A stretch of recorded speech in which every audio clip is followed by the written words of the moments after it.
আজকে আমার বাবার বাড়িতে আমাদের গাছের থেকে কাঁচা কাঁঠাল পেড়ে আমরা কাঁচা কাঁঠাল রান্না করে খেয়েছিলাম। আর কি কি করলাম সেগুলি আপনাদের সাথে শেয়ার করবো। সো হ্যালো এভরিওয়ান, আসসালামু আলাইকুম, ওয়েলকাম ব্যাক টু মেনাদার ব্লগ। আশা করি সবাই ভালো আছেন। আলহামদুলিল্লাহ আমিও ভালো আছি। তো অনেকদিন যাবত আম্মুকে বলছিলাম যে কাঁচা কাঁঠাল রান্না করে খাবো, তো আজকে আমার আম্মু রান্না করে দিয়েছিল। তো গতকাল আমাদের গাছ থেকে অনেকগুলো কাঁঠাল পাড়া হয়েছিল, তো সেখান থেকে একটা কাঁঠাল নিয়ে রান্না করা হয়েছিল। তো কাঁঠাল অনেকে হয়তো মাংস বা মাছ দিয়ে রান্না করে, চিংড়ি মাছ দিয়ে, কিন্তু আমরা কাঁঠাল রান্না করে খাই সব ধরনের সবজি আর সব ধরনের ডাল দিয়ে, মশলা সব ধরনের মাংসে রান্না করার সময় যা দেওয়া হয় সবগুলো দিয়ে তারপর রান্না করি। তো বাগারটা দেওয়া হয় কাঁঠাল রান্না শেষে পেঁয়াজ আর রসুন দিয়ে, এভাবে করে রান্না করে কাঁঠাল রান্না খেতে অনেক মজা হয়। তো এভাবে করে কে কে কাঁঠাল রান্না করে খেয়েছেন অবশ্যই কমেন্টে জানাবেন। আর এভাবে করে কাঁচা কাঁঠাল রান্না করে খেলে আমার কাছে তো অনেক মজা লাগে। আর এদিকে আমার আম্মু রান্নাও বসিয়ে দিয়েছিলেন, পাশের চুলায় ডাল চচ্চড়ি হচ্ছে আর এদিকে কাঁচা কাঁঠাল রান্না করা হচ্ছে। তো কাঁঠালগুলোতে বাগার দিয়ে আরো কিছুক্ষণ নেড়ে চেড়ে রান্না করে ভালো করে পেঁয়াজ রসুন গুলো মিশিয়ে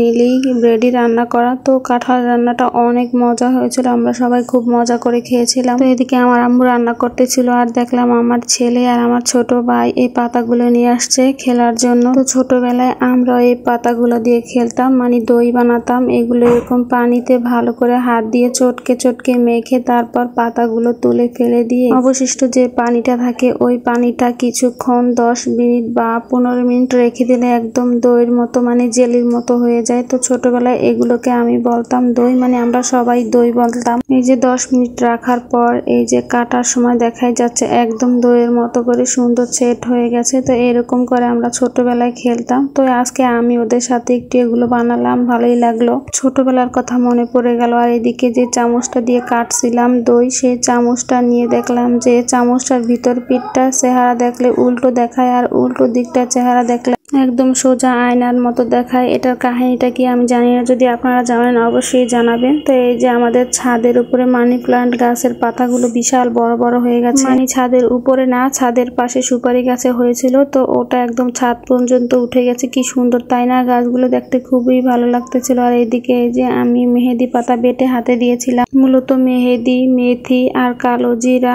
আর চা পাতা বেটে দিয়েছিলাম মাথায় দেওয়ার জন্য, বেটে নিচ্ছিলাম। তো ওখান থেকে একটু মেহেদি পাতা রেখে হাতে দিয়েছিলাম, তো কালারটা খুব সুন্দরই আসছিল। আর এইদিকে আমার খালাতো বোন আমার জন্য রুটি বানাচ্ছিল আর আমার আম্মু এই যে এখানে মাংস রান্না করতেছিল আর এখানে মাছও রান্না করতেছিল। এখানে ছিল পোমো মাছ রান্না। তো দুপুরে খাওয়া দাওয়া শেষ করে রাত্রে আবার আমার আম্মু ভুড়ি রান্না করতেছিল আমার জন্য, যেহেতু আমি কালকে চলে আসবো তাই বরাবরই আমি ভুড়ি খেতে পছন্দ করি, তাই আমার আম্মু আমাকে রেখে কি করে খাবে, তাই আজকেই রান্না করছিল। তো গতকালকে আমার চলে আসার কথা ছিল, তো আমি আসতে পারিনি কারণ আমার ছোট ছেলেটা অনেক অসুস্থ ছিল তাই। তো আজকের মতো ভিডিওটা এ পর্যন্তই। সবাই ভালো থাকবেন, সুস্থ থাকবেন, আল্লাহ হাফেজ।